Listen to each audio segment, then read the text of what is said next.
Welcome to Gutsy Talks. I'm Rachel Larson, your host, naturopath and nutritionist, and I'm here to have real, honest conversations that can help you heal your gut, calm your mind, and fall back in love with food.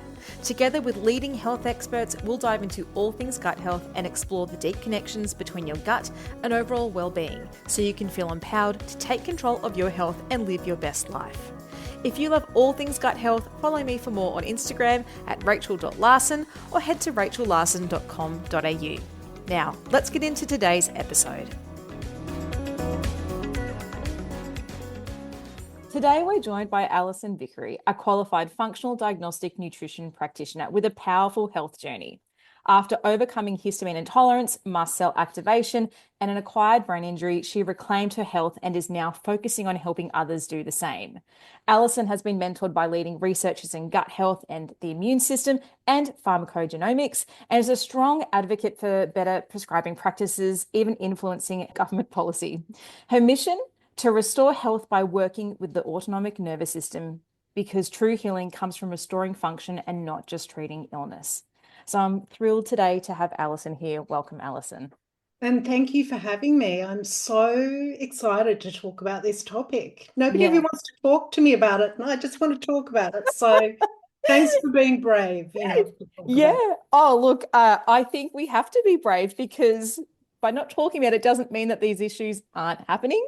It just means we're not talking about them. And there are people that are going on for a lot longer, being sick, that really don't need to be. And I guess, I'll just kind of tell the listeners that when I reached out to Alison, my initial topic of conversation wasn't going to be Bartonella. And you're probably still thinking, what is Bartonella? And we'll get to that.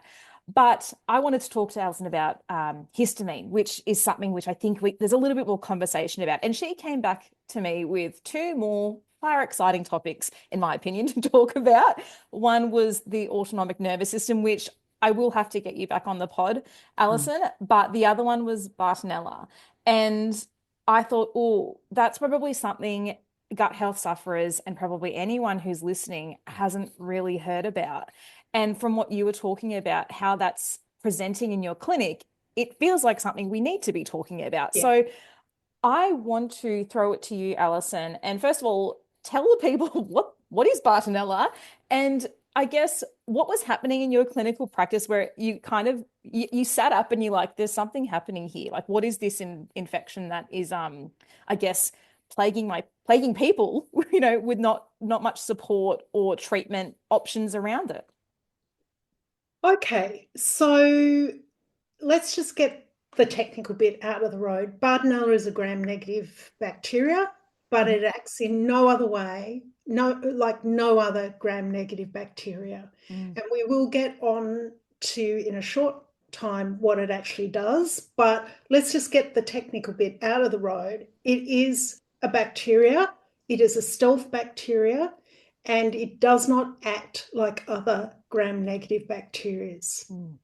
Now, two things sort of really happened. I mean, I've been working in the area of mast cell activation for nearly 15 years. I suspect I was one of the first, or I've been told I'm one of the first, sort of digging around in that area, because I had that diagnosis and I want to get better. Sure. And then as I got more and more experience, what was happening was people were turning up that they'd had excellent advice. If I wasn't using something called autonomic response testing, which is a biofeedback system developed by Klinghardt, I would have done the same protocols. I would have given them the same supplements, yet their gut was not better. And when you started testing these clients, the gut wasn't just not better, it was decimated.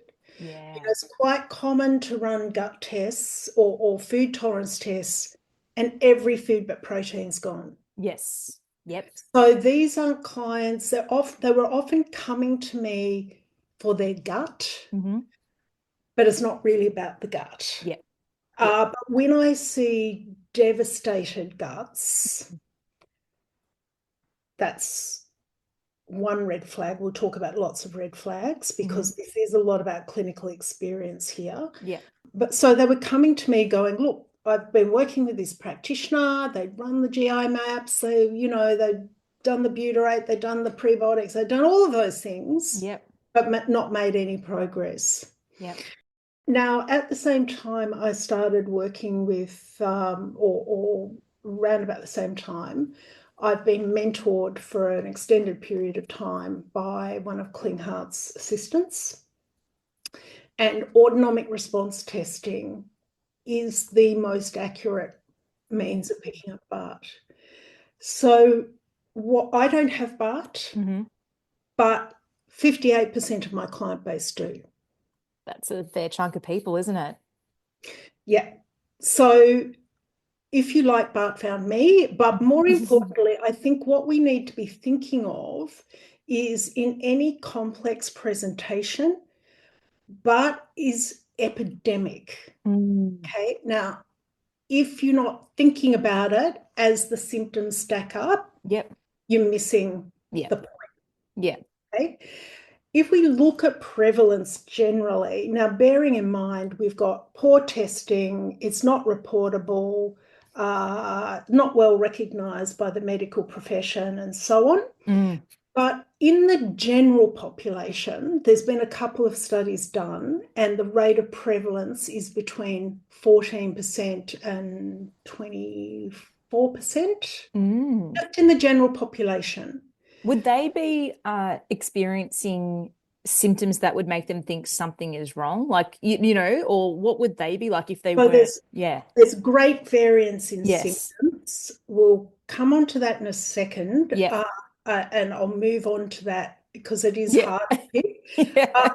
If you have neurological issues, at its very worst, and look, I don't see this in my Mm. practice, you can look at psychosis or schizophrenia. Yeah. The rate goes up to something like 60 to 70% have Right. Bart. Yeah. So that neurological presentation. And if you are a vet with high exposure to the source of infection, Mm. 28%, two studies showing that. Mm. Uh, in Lyme disease, I think the studies are saying 70%, but in my clinical observation, Yeah.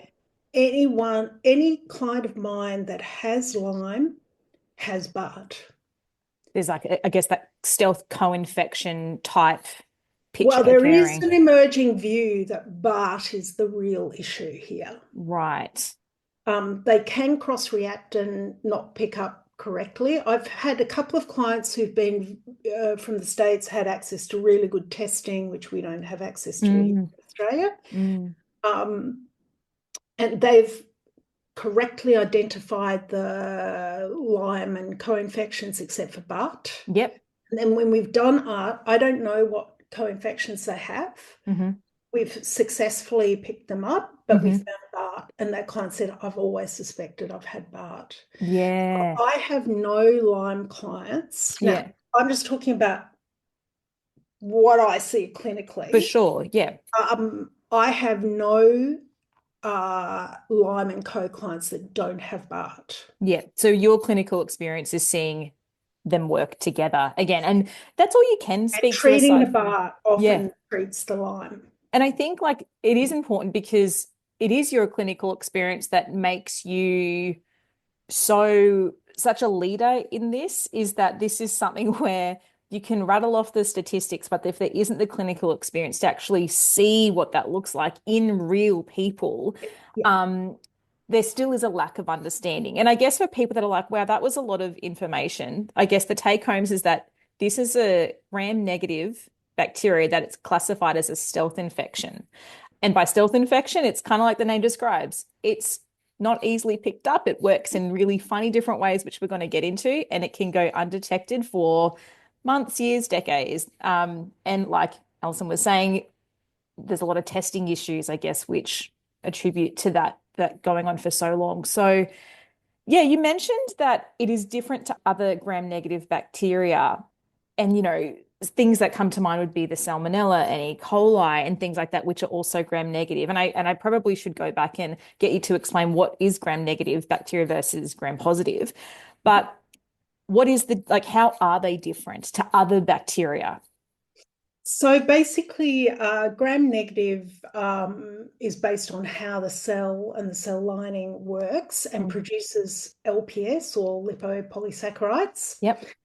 Complex words are hard for my brain, Mary. So if I'm stumbling through on some more complex words, just forgive me. It's my working memory Oh, still. look, you're giving us enough information. We can let it slide. So normally with a gram-negative bacteria, you have a quick, sharp immune response. Yep. And LPS is very histamine producing. So if you're working with histamine crowd, you can definitely see a histamine reaction, short term because of the LPS. Yep. However, Bart is sneaky and doesn't work that way. Mm. So you don't get that quick hit. Mm. What it actually does is it's intracellular, moves intracellularly, and it has a specific affinity for red blood cells, endothelial cells, so the cells that line the blood vessels and the lymph. Mm. It likes the nervous system Mm. and it likes collagen. Yeah. Now, that gives you, or is going to give you, when I get into the symptoms and Yep. what's being affected, there is your clue as to what's being affected. Okay, so we need to think a matrix, Yes. blood vessels, as opposed to just gut. I mean, Yes. I've mentioned collagen, I've mentioned nervous system, and I've mentioned blood vessels. We've already got a connection to the gut, Yep.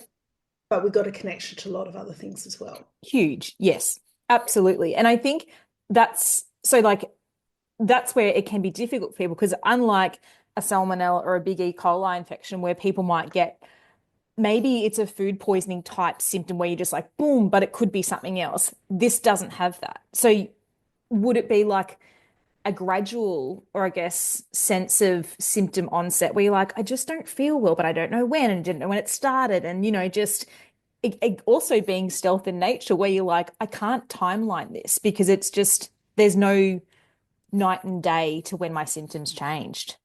Yeah, so there's a couple of other things that the stealth, that Bartonella does, and then I'll get into that Mm, what's happened? specifics because Yeah. it is the next thing. It also forms biofilms, Yep. which makes it more difficult to treat. Definitely. And it also disrupts the immune system. So it hinders the effectiveness. It doesn't cause a quick immune reaction. It ultimately results in the disruption of the immune system. So Mm, you're absolutely right. This is a slow slide, not a big bang. mm, mm. Now, something people are probably sitting here going, oh my God, so many people have got. Here is the message. Hmm. Terrain and immune system is everything. Yep. It's the way in and the way out. Yep.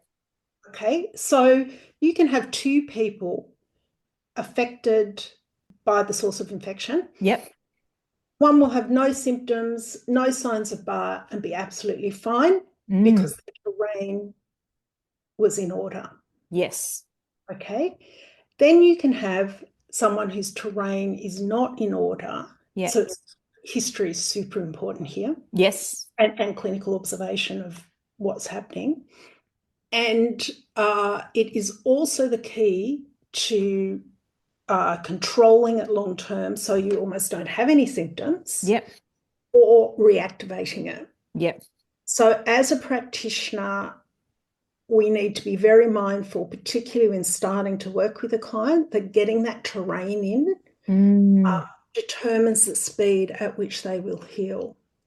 Now, what do I mean by terrain? Yeah, I was going to say, like, what does that mean for people? It's like, okay, terrain. Okay, terrain.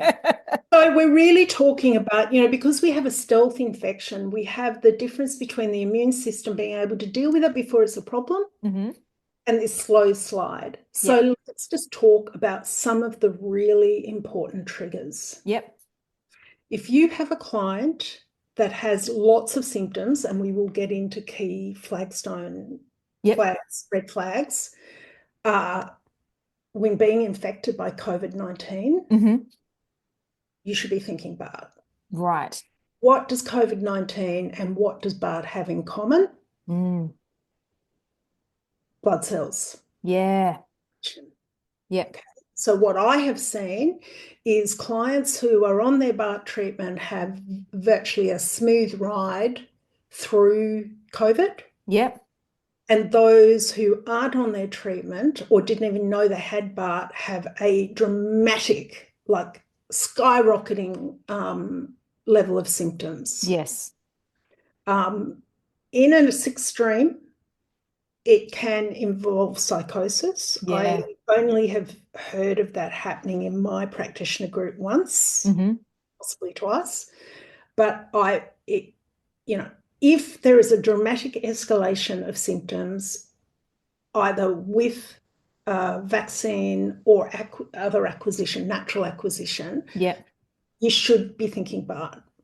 Because Okay. it sounds like we're dealing with that compromised, dysregulated immune system, almost, I guess, allowing, for lack of a better word, this infection to respond in that really, Yeah. yeah, really crazy kind of way versus So it's immune not. suppression, but Yeah, it's also with COVID targeting similar similar. places, Yes. similar areas. Yeah. The combination seems to be really dynamite. Yeah. So that's the number one thing I'd be thinking of. The other thing is someone in mold. Yes. So I have seen clients get out of mold, get their Bart and Lyme and retroviruses and everything else treated, and then happen to go into mold again and everything gets worse. We know mold is immunosuppressive. Yeah. Second only to COVID, Mm. that's what I see suppressing the immune system and worsening Bart. Yeah. Okay, so someone in mold or someone who you're treating and they get into mold, I would be, it's not as much of a red flag, but I'd definitely be screening for mold. Mm. The next thing is trauma. Yep. I don't really have any clients that don't have major unresolved trauma in their life. Hmm. And so, really doing a proper screening of what emotional support and Yeah. or spiritual support they actually have in their life Yep. and asking the specific questions about what happened in your life and your parents' life and your grandparents' life The is generational trauma as well. Yep. what I tend to find is people have very limited emotional supports. Yep.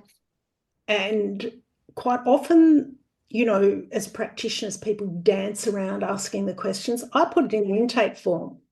Let's get this out of the way. We're Yeah, we doing need to this. know We're this. doing this, or are we? Yeah. And you'd be surprised how many people come back and say, nobody's ever asked me, or Yeah. "Uh, so we're going to do this. This is good. They Mm. feel safe to have that discussion. Yeah. There are clients who are afraid that if they actually look at anything, For will sure. will not be able to survive the event, and Yep. that takes patience and time. Mm. But I can tell you this, it is not possible to reverse Bartonella and restore health without getting some nervous system regulation and addressing trauma. It just isn't. Yeah. And I mean, I don't have that the clinical type where you have where I mean, I might after this might be looking at my patients very differently, but to my knowledge, I'm not Yeah. looking at a lot of Bartonella, but I can attest to that nervous system component that it really is, it's the elephant in the room. And we understand as empathetic beings that not everyone's going to be like, I'm ready to look at this because it could, it's a lot for someone to process. But like you said, often it's that they haven't been asked about it and it's almost like they're ready. They just need someone to really get that ball rolling. Yeah, so I absolutely hear what you're saying. And I think the more and more I do this podcast, it's still very new, but like there hasn't been a talk I've done so far which we haven't mentioned the nervous system. And I don't think that there will be, depending if we go on a completely different, topic, but like it is always been spoken about. Well, when you look at the health programs that the body has, Mm. they are run by the nervous system. Yep. And, you know, yes, we can chase pathology, Yep. but that's boring to me. Mm. I'd rather chase health. Yeah. Um, so those three things are deal breakers. Yep. Then there are a number of other things that really can just slow down the progression. So viruses and retroviruses, we know, suppress the immune system. They need to be treated. EMFs also have a relationship not only to the nervous system, but the replication of Mm. Bartonella. Mm. I wish I could get people to take EMFs seriously, because you can't see them. People don't really want to know about them, Yep. but it massively replicates mold in a house, Mm. amongst other things, and replicates Bart. High levels of aluminium in the body Yep. also replicate Bart. So we want to detox, and I think obviously a decimated gut microbiome is problematic as well. Mm. So anything that suppresses the immune system Yep. is going to be a problem, in Yeah. effect. And because you kind of, one of my later questions was, why does it affect some people and others? And you've explained that there are these underlying things that people could be exposed to that makes them more susceptible to the infection or not. And I guess just to be really clear on people like, okay, well, how do we get Bartonella? Like, where does it actually come from? How do people acquire the Bartonella negative, gram-negative bacteria? Okay. So there's still a lot of controversy over this. So I will answer this in three parts. Yep. The first is terrain, terrain, terrain. Hmm. Got a good terrain, move on. That's the immune terrain or just the whole body terrain? Well, immune terrain. Immune, yeah, yep, So really the things I'm talking about, as yep, well as detox and lymph support and, all the basics. yes, In the model I work in, I talk about four buckets. yep, The electrical bucket, which is about, could be structural, could be teeth, could be scars, could be, EMFs. hmm, So it's about nerve communication. yep, Another bucket's the emotional bucket, huge, yep, huge. Another is the infections, and another is the toxins. And hmm, obviously, the ability for the extracellular matrix to drain those. yes, So, simplistically, we want to get that right. yep, Okay. Now, a lot can be done without supplements. yep, Those buckets are, a lot of them are not about supplements. I mean, obviously, we need to treat the infections and detox the toxins, but I guess one of the messages is that the terrain is often about the environment that the client. always, yeah, So even if clients can't find a practitioner or whatever, get started on the terrain. yeah, Okay. working on those four different buckets. Yeah. Yeah. Yeah, So if I'd rather keep people focused on the terrain, yep, and if the terrain is okay, you don't need to worry about what I'm about to tell you. okay, Okay. So what we do know is that fleas, the feces from fleas, is the main route of transmission. hmm, Now, we used to think that that was just cats, yep, because we do know, and I've actually tested cats and found Bartonella. We do know that a high proportion of cats are like reservoirs yep, for infection. However, we now know that it is not just cats, it's dogs, it's wild animals, it's mammals, probably mm, in general. yep, We also know that, or it's highly suspected that ticks yep, are also infected with Bartonella. yep, We also suspect that it can be transmitted in utero. right, yeah, I have seen that yep, where I've tested both a mother and a child. I don't normally work with children, but yep, it's pretty clear what was happening.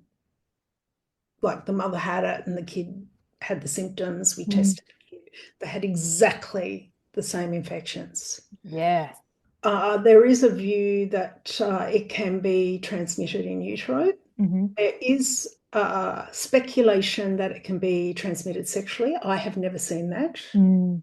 So it is more about the bacteria. Yeah. I have seen it transmitted between mother and child, Yep. not in every instance. Yep. It Well, I comes get, back to brain. yes, I was going to say that comes back to exactly what you're saying. What is the terrain of that person that hasn't got it versus the one that has? Yeah. Yeah. The other thing I've seen is people reinfected if they have not treated or got rid of their cat. Oh, that's a hard one. It is, and I don't like to have that conversation. I Yeah. rarely do. I just point out the facts, but Yes. the cat can be treated as well. Oh, cool. Yep. But all of that isn't a problem, Mm, provided the terrain is fine. it So makes we just sense. need to stay focused on the terrain is everything. It's the way in, it's the way out, Yeah. really. I mean, and we're talking about those the absolute foundations of health, and this is where, like you said, I can't remember if we were on or off recording yet, but it is about coming back to the simplicities and the basics of health. Like things can get complicated, but if we're doing all the complicated stuff without thinking of the basics, it's pointless. And I think that's such an important message to get across for both practitioners and people who are chronically ill and may or may not have Bartonella or want to explore that. Coming back to, hang on a second, there's a lot of power in what I can be doing if I'm looking after the basics, which, like you said, a lot of it doesn't actually require supplements, which we'll definitely get to. How do we start looking after our terrain? But I think that's a lot more hopeful than I thought this conversation was going to go. Yeah, it's really important. It's often the missing ingredient. Mm.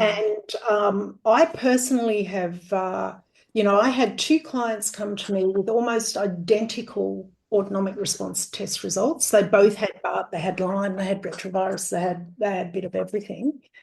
One was ready to do emotional work, the other wasn't. Yep. First person got better in half the time. Mm. Yep. So, the model I work in, which is all about health and about triggering that nervous system health programs, the body can actually take care of a hell of a lot. Yeah. We've got to get those four buckets right. Mm, yeah, for sure. Yeah. So if somebody's there going, okay, this all sounds very interesting, but what are the key symptoms that I need to be looking out for in myself or in my partner, whatever? What are they looking out for? Okay. So having tested 3,000 people or whatever, not all of whom have had BART, I've got some notes here because this is where it gets a little complicated. Yep. So the presentations are all a bit different. We're not talking about a generic Bartonella bug, Hmm. about 40 different ones. We're talking about people with varying degrees of immune dysregulation and length of time they've had it. Yep. However, what you're going to start to see is a cluster of curious extreme symptoms. Mm. Not all the same, but if I'm starting to hear two or three of these, I'm going, if you Yeah, don't the have alarm heart, bells. I'm shocked. Yeah. Okay. So the first is obviously the brain and nervous system. It's nearly always involved to some degree. So we're looking at brain fog, mental fatigue, insomnia, headaches and migraines, super common. Hmm. Like if someone's got a migraine or constant headaches, at least in my client base, Yep. nearly always Bart. Yep. Mood swings, OCD, rage, anxiety. I don't really work with schizophrenia or psychosis. I don't see it very often. POTS or dysautonomia. Okay. I see headaches and migraines a lot. Mm. I see mood swings and OCD quite a bit. Hmm. I occasionally, and anxiety. I do see rage. I don't tend to work with those clients because I work in a coaching model. I find it personally pretty hard. Yep.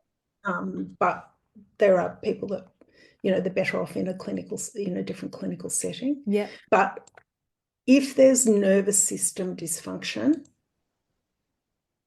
it's it's almost there in some way, shape, or form. Mm. The next is thyroid, which is highly vascular, and the lymph is sort of one of the areas that the Bart loves. Lymph support needs to be a part of most treatment protocols and actively part. Yep. So even if someone doesn't have a practitioner, Yep. if you've got nothing today, put some lymph support in. Yep. Dry brushing, a little bit of, Yes. Now, something you can quite often see is thyroid markers swinging between hyper and hypo, Mm. and no thyroid interventions working. Yeah. Okay. Yep. Because it isn't the thyroid, it's the Bart. Yep. And so, they can even have extreme sensitivity to thyroid meds. So I don't see that in 100% of cases, but I definitely see it reasonably frequently. Yep. Lymph is a major area which is affected. These clients can have lumps, around their jaw, in their breasts, in their armpits, in Mm. their groin, size of golf balls. Yeah. Wow. So lymph and lymph issues, really common. Which And makes sense given its detoxification and immune role and cleaning the blood, all the, makes sense given what the lymph does. Bart loves hanging out there. It's just Yep. one of the places it loves. Okay, so the next thing is the gut. Yes, I want to know So about this. what it's actually doing is damaging the gut lining. Hmm. So it loves collagen. Really? It's one of its favorite places to hang out, and you'll see this is a recurring theme. So what it's actually doing is damaging the collagen-rich gut lining. Mm. There is a bit of nerve interaction, and there is a little bit of microbial disturbance, Hmm. but it's really the leaky gut that is the problem. And Yeah. when I say leaky gut, I mean leaky, leaky, Hardly leaky. a lining there, like porous as hell. Like Yeah. throwing a usual intervention is like putting an ice cube on a bushfire. Like it's just Yeah. not, Nothing. yeah, Yeah. nothing. SIBO Yep. or IBS, Yep. super common. SIBO in my client base is rarely caused by bacteria. Hmm. Um, and if you think about its interference with nerves and other bits and pieces, it sort of makes sense. Severe food intolerances, although in earlier stages it can be not overly severe, but if it has been acquired at birth or ongoing for decades, Mm. it's quite often when I test people for foods for them to have animal proteins. Yes. Stop. Yeah. So we're talking about leaky, leaky, leaky gut that does not respond to usual protocols. Mm. That's very common. Okay. Very common, very common. Just wanting to jump in because you mentioned collagen. I only ask this because there's this wave of, and I myself take collagen. Now, from your experience or from what you know about this, would you suggest don't take collagen? Does it attack, is it more about the body's structural collagen, or would taking that supplement of collagen, like how does that work? Because people will be like, oh my goodness, I'm taking collagen. So, Yeah. yeah, so what we do in terms of treatment is it likes hanging out in all the soft, cushy, like it doesn't like Yeah, one's cushy. make Yeah. itself at home. Yeah. So what we do in terms of treatment is drop some hyaluronic acid in. Hmm. Bucky's go, oh, good dinner. Come out Yeah. of hiding. Then we drop the treatment on top of them. Ah, So we're using it I strategically. was gonna say we're luring it, and that makes sense. You lure them out. Yeah, come out. Yeah, all good out here. Boom. That's clever. You using it's kind of like using their strength or using their strength against them. I love that. Yeah. Um, yeah, so I guess like for people that are like taking collagen, it's more than just taking collagen or not, but like you're saying, it's like, in that strategic sense of treatment, there isn't actually a really interesting role of taking something like hyaluronic or Yeah. collagen in that. Okay, that's interesting. Now, the next thing is eyes. Hmm. Obviously, the optic system is very rich in both in that microvascular structure. Yep. Gritty eyes. I Yeah. have sand in my eyes. Classic Yeah. Bartonella symptom. If I hear that, I know they've got Bart. Yeah. Can also be dry, irritated eyes, talk about light sensitivity, blurred vision, cataracts, other bits and pieces. But the thing I hear the most is it's like I've got sand in my eyes. Yeah. That is not sand. Yeah. It's Yeah. classic. If I hear that, headaches, leaky gut, Yeah. anxiety, You're like, money's on that. Money's don't on even Bart. need to think about Yeah. Yeah. it. Okay, I'm nearly there. Oh, well, we need to know. Yep. Keep going. Bladder and urinary tract. Yeah. Um, Loves the bladder lining. It's obviously rich in nerves. Most bladder pain, I see burning with no infection, overactive bladder, testing, no bacteria, but needing to pee a lot. Mhm. But Yeah. can be Lyme, but often misdiagnosed. I have a lady at the moment I have three at the moment where this is a key feature for them. Mm. I don't see it a lot, but I do see it.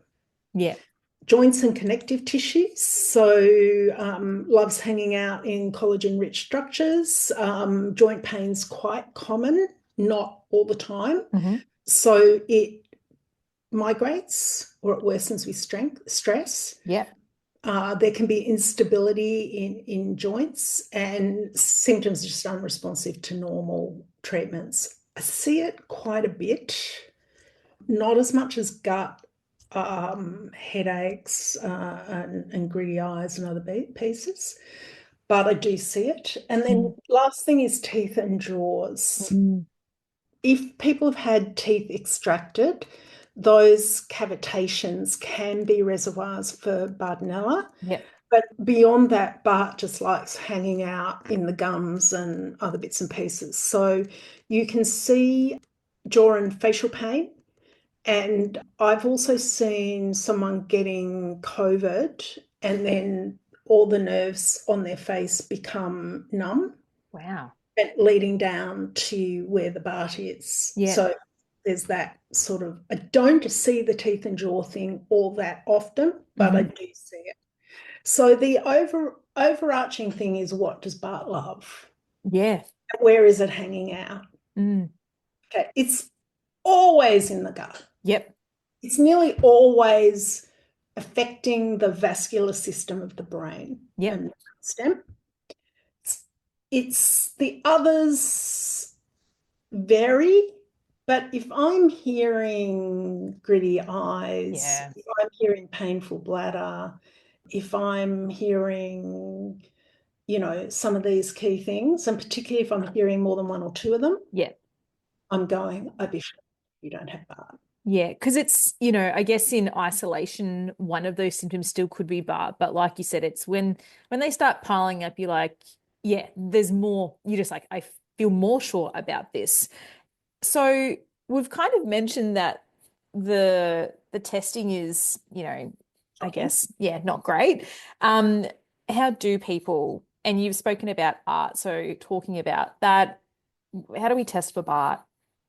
Yeah, so I have had clients not want to believe they have Bart, so go to their GP and get a standard blood test, Yeah. and it's negative. See, Now, don't have Bart. And you're don't have like, no. Bart. Yeah, yeah. Okay, so myth, negative Yes. test, don't have Bart. Yep. I think the statistics are that the standard IgG, IgM tests miss 90% of Bart. Mm, And if you think about what Bart is doing, firstly, where is it hiding? yeah. And secondly, what is it doing to the immune system? Particularly if there's advanced Bart, it may not even pick up on an IgG, IgM. So getting tests is problematic in Australia. The Yeah. two leading tests are Igenics and Galaxy Diagnostics. Hmm. Outrageously expensive, What are we talking? 1,000 plus. Yeah, that's a lot of money. A lot of money. Whereas with art testing, the reason I've moved to art testing was I was finding that within my practice, we were running thousands and thousands of dollars of, gut, adrenal, and always waiting for a test, Yeah. never working on. Yes. Yeah. And with an art test, which costs about $350, I can scan the whole body, Mm. find things in situ. So I know where the Bart is. Mm. I know exactly where the Bart is. I don't just know that someone's got Bart. Yeah. I know it's in the thyroid. I know it's in the lymph. I know I know where it is and therefore what support is needed. Mm. And I can also test what will not stress the body in terms of supplementation. Yeah. So that might be frustrating to people, but one of the things that I am beginning to offer is art testing for practitioners, and we might be able to talk about that at the end. Yeah. I've tested lots of people that have had tests because I work with people all over the world that can access things. And I actually say, don't tell me which bug it is or anything else. Yeah. And the art test has been spot on. And so how does it work, especially if so it can work with people overseas. So like Air sample. explain, yeah. So let me know, or let me know, or let me know, but let our listeners know, like they're like, what? So sorry, what is art? So is it like an electrode, or just to explain that to me a bit more? Yeah, so simplistically, Yep. everything I'm doing is optimizing the autonomic nervous system. Yep. And this test is testing the autonomic nervous system Hmm. and what is stressing it and what is balancing it. So basically, we can do it in person, but I personally, because I work with people all over the world, I use a hair sample. Yep. It's sort of a very advanced form of kinesiology would be the best way to describe it, Hmm. where practitioners might understand. It has a lot more steps than a standard kinesiology approach. Hmm. And I personally find it's what got me better. Yes. Yep. And so what we're doing is firstly scanning a body, even if it's via hair. And we're also putting up to that hair, which has DNA in it, solutions. So when we're treating parasites, we might have 60 potential solutions. Yep. Now, 9 times out of 10, I just use para one Yep. because it works. But every now and then I'll get a client who's super sensitive or needs a pharmaceutical or needs a homeopathic or needs a specific thing. So you can get the specific solution. Mm. I do have examples of what an art test looks like on my Insta page, I think. I'll probably put a few more up. Yeah, and we'll definitely link that. But in terms of problem solving, Mm. you get everything all at once, Hmm. and then you can decide what you want to prioritize based on your clinical expertise. Yeah. Yeah, that makes more sense. And I'm sure obviously having that happen to you, you would see it in more, a real life example. But yeah, we'll put Bit of Alison's. a It's a slightly different way of working, but It sounds like we need that though with the yeah, Bartonella because it's not playing by the rules, like, and I guess like we'll link the Insta so that people have I guess can see the visuals yeah, and the different things that you yeah. put up. But we've spoken about how it's really under-recognized, under-supported that testing is treatment. So is there any point for people to start speaking to their GPs or specialists about it? Like, are there these type of professions that recognize it? Like, where do people start turning for help if they're like, I've got all Yeah. these symptoms and they haven't met you to get that diagnosis yet? So the first thing is just one thing I want to conclude on Yes, before I move on to that sure. is if you're a clinician and you can't access testing, and I'm hoping to make art testing available to clinicians who aren't actively using it. But leaving that to one aside, a lot of this is about clinical expertise and judgment. Hmm. Like if I'm hearing 3 or 4 symptoms, quite frankly, I don't need the test. Yeah. I can just start treating and observe what is actually happening, and start adjusting the treatment. So one of my message to clinicians is judgment is everything. Yeah. Yeah. Okay. You don't need to follow a standard protocol. You don't like, you got enough of a cluster of things. You can just start treating Yeah. and see how people respond. Yeah. And like you said, a lot of that treatment would be terrain based, which, you can get started on and should be starting on, Yep. very early on. That sounds Absolutely. And also we do treat the Bart, but yes. it's not going to hurt anyone. But you'll see from how they respond to that treatment whether your judgment's right or not. So clinical judgment and trusting your judgment here is often better than a lab test that doesn't exist. Mm. Yeah. The first thing is if you are not specializing or seeing a lot of Bart, um, Mm. firstly, the point you make about a lot, getting the terrain right is really important. I don't treat Bart straight out of the gate, Mm. anyway, and we might come on to treatment. I know we're having a good talk, but I don't treat Bart out Mhm. of the gate anyway. So getting the terrain right is going to be doing doing justice to your client. But at a point, Yep. you've got to find a practitioner that's Bart literate. Now, in Australia, they Yeah. do exist. They're integrative, and they exist overseas. But with someone treating Hmm. Bart, you're as good as what you've seen. You Yes. don't need to have a PhD to figure out Bart's in play because the symptoms Hmm. are system related. Yeah. They're You can not see them. Yep. pussyfooting around. They're very Yeah. clear. But treating Bart is a little complicated. I don't treat Bart out of the gate, for the reason Hmm. that I need to try and get the train a little better. And if there's anything interfering with the immune system, like parasites, or distracting the immune system, like parasites, viruses, retroviruses in particular, I would treat those first. Yeah. So don't think there's Yes. things that you Yeah. can't do as a practitioner. You can. That will only make the Mm. Bart treatment quicker and easier. I think that's good advice because first of all, I think as practitioners, we all have our limits with what we know because this day, I feel like so many of us are needing to niche in certain areas because of how complex they are. So to even know that you might be at your limit to know when to refer on, that we need to know. If referring is taking a bit longer because like there may not be that many practitioners, there might be a wait list, to also know that what we can do within our abilities is helping that journey for that person while they wait to maybe get that specialist care or that really niched experienced care. I think that's good to know because I myself, I will not be treating Bart. I know that that's not in my wheelhouse. I don't have that experience. But do I have experience with these other things, particularly the foundational things? Yeah, I can help that person kind of set up a few structures before handing them over to someone who can do a hell of a lot of a better job compared to me.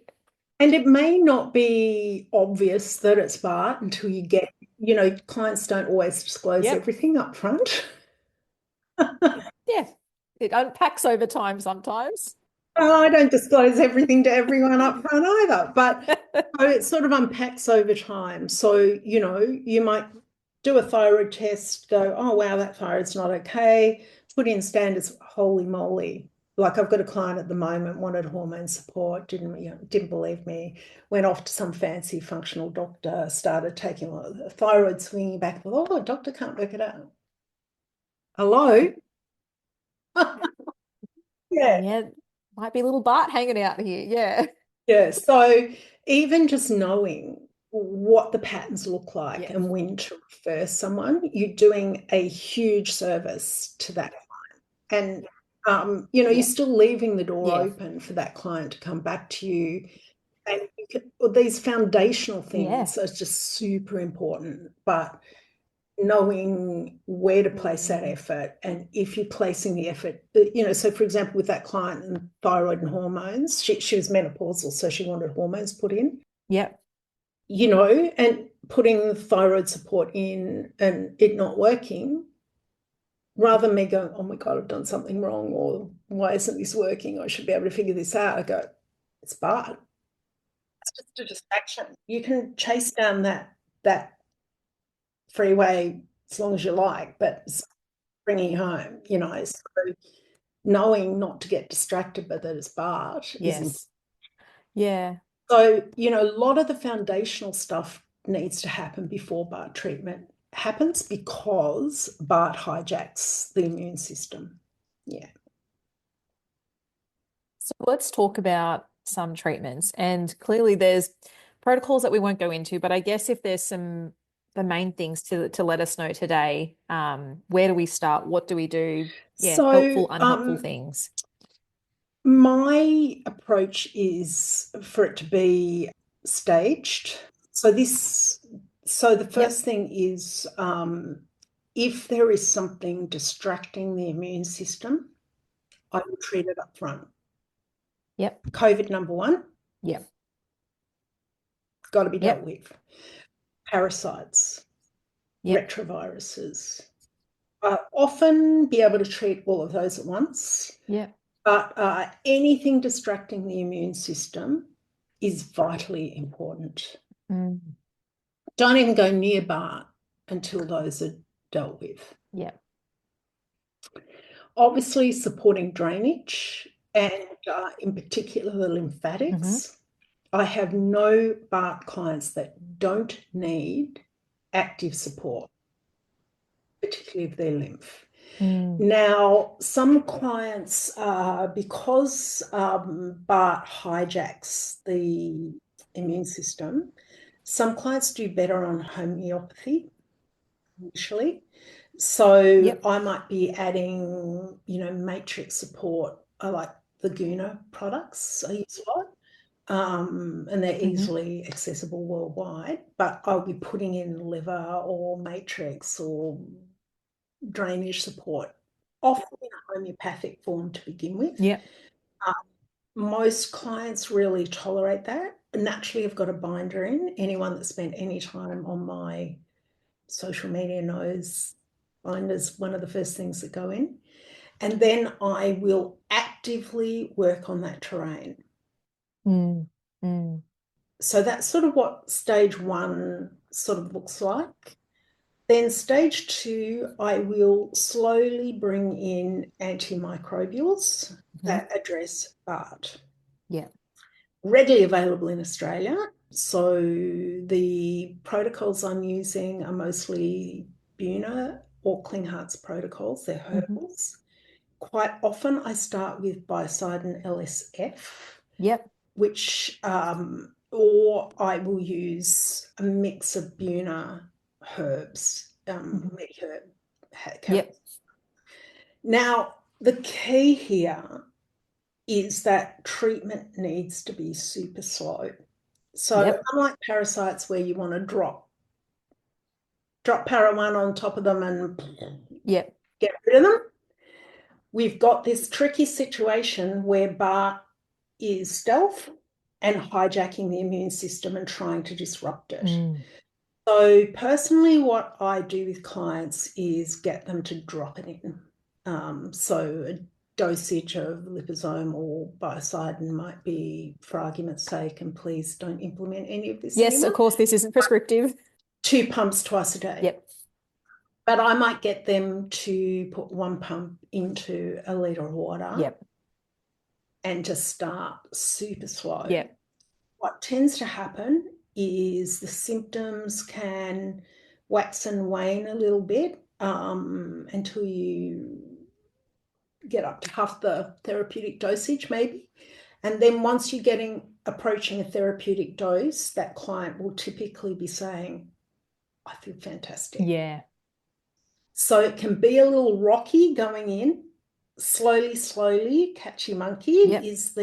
there's no first prizes here for getting all the dosage in like in a month. Yeah. It takes 6 months to get up to a therapeutic dosage, and that is fine. That's a good, I guess, expectation to have in check as well. Because I know some people are like, I just want to get rid of it. And you're like, don't. Like, it's like, Get rid of it, go and do some emotional work.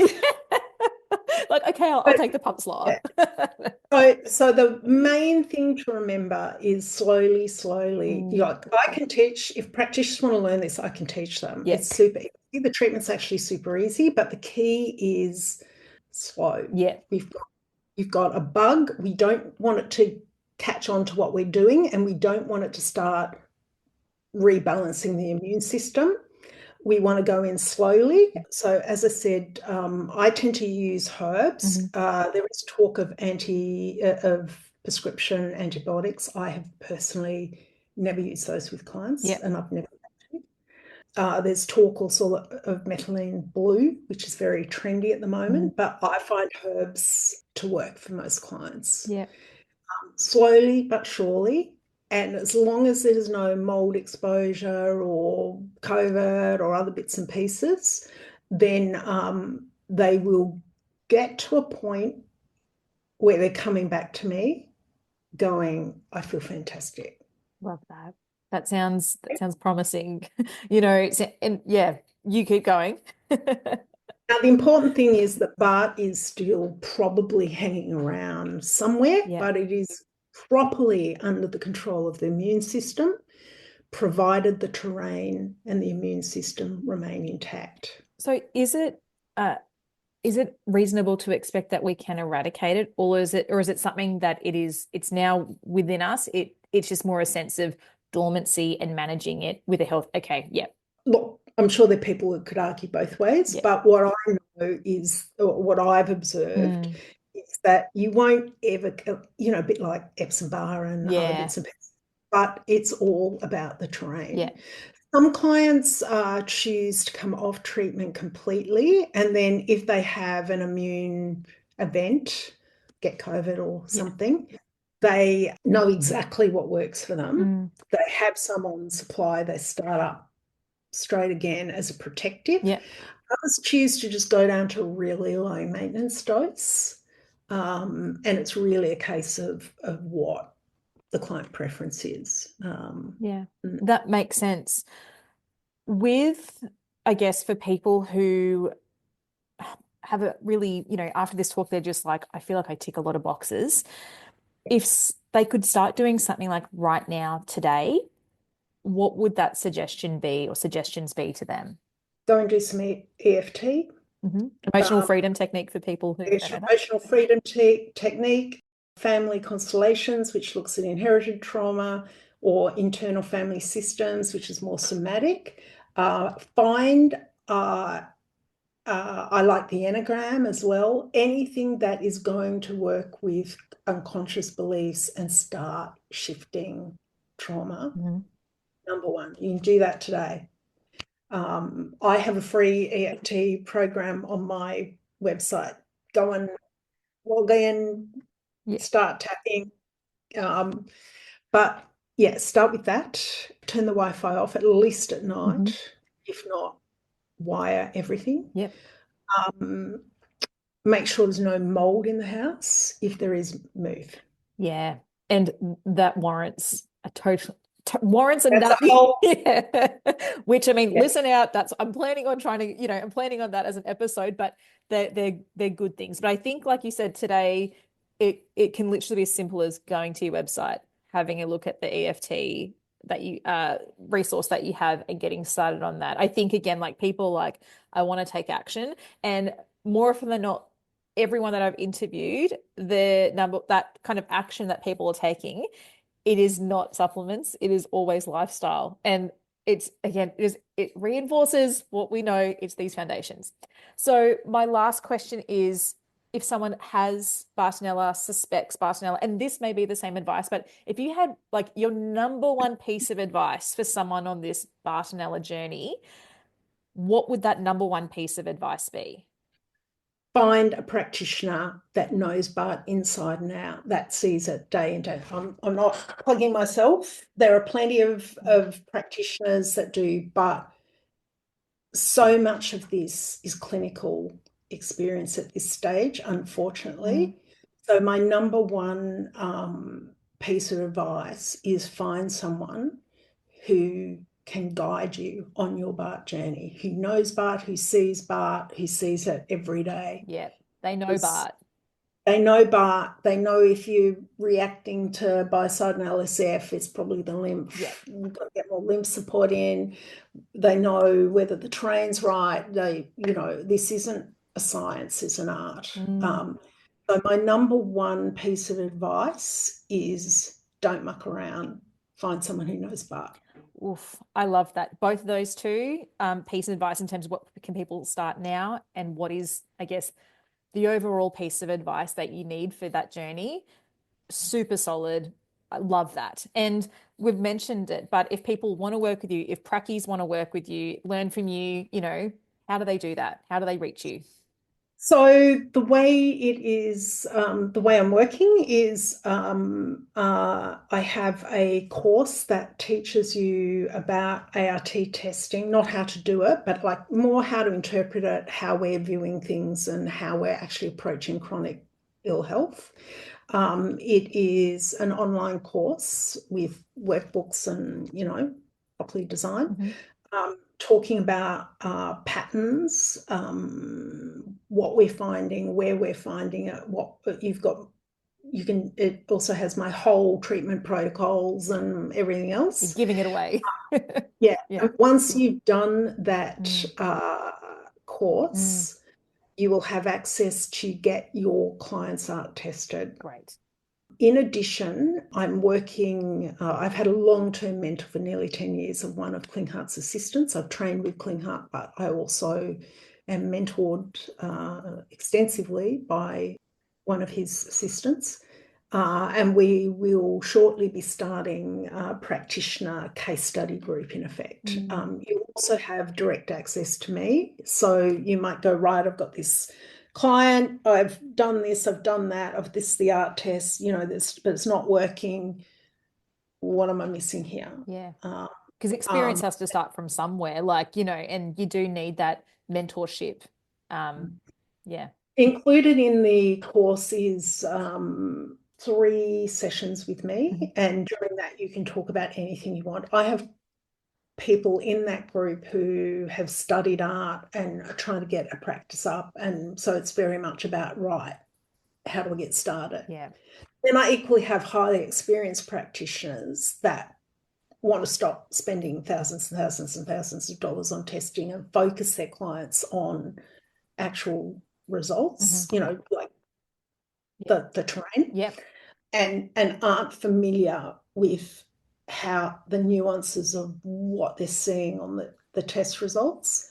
Then I've got people who are, new grads who want to specialize in autism, which is highly complex, and want to introduce art. So they need a bit of both the clinical fine Yeah. points.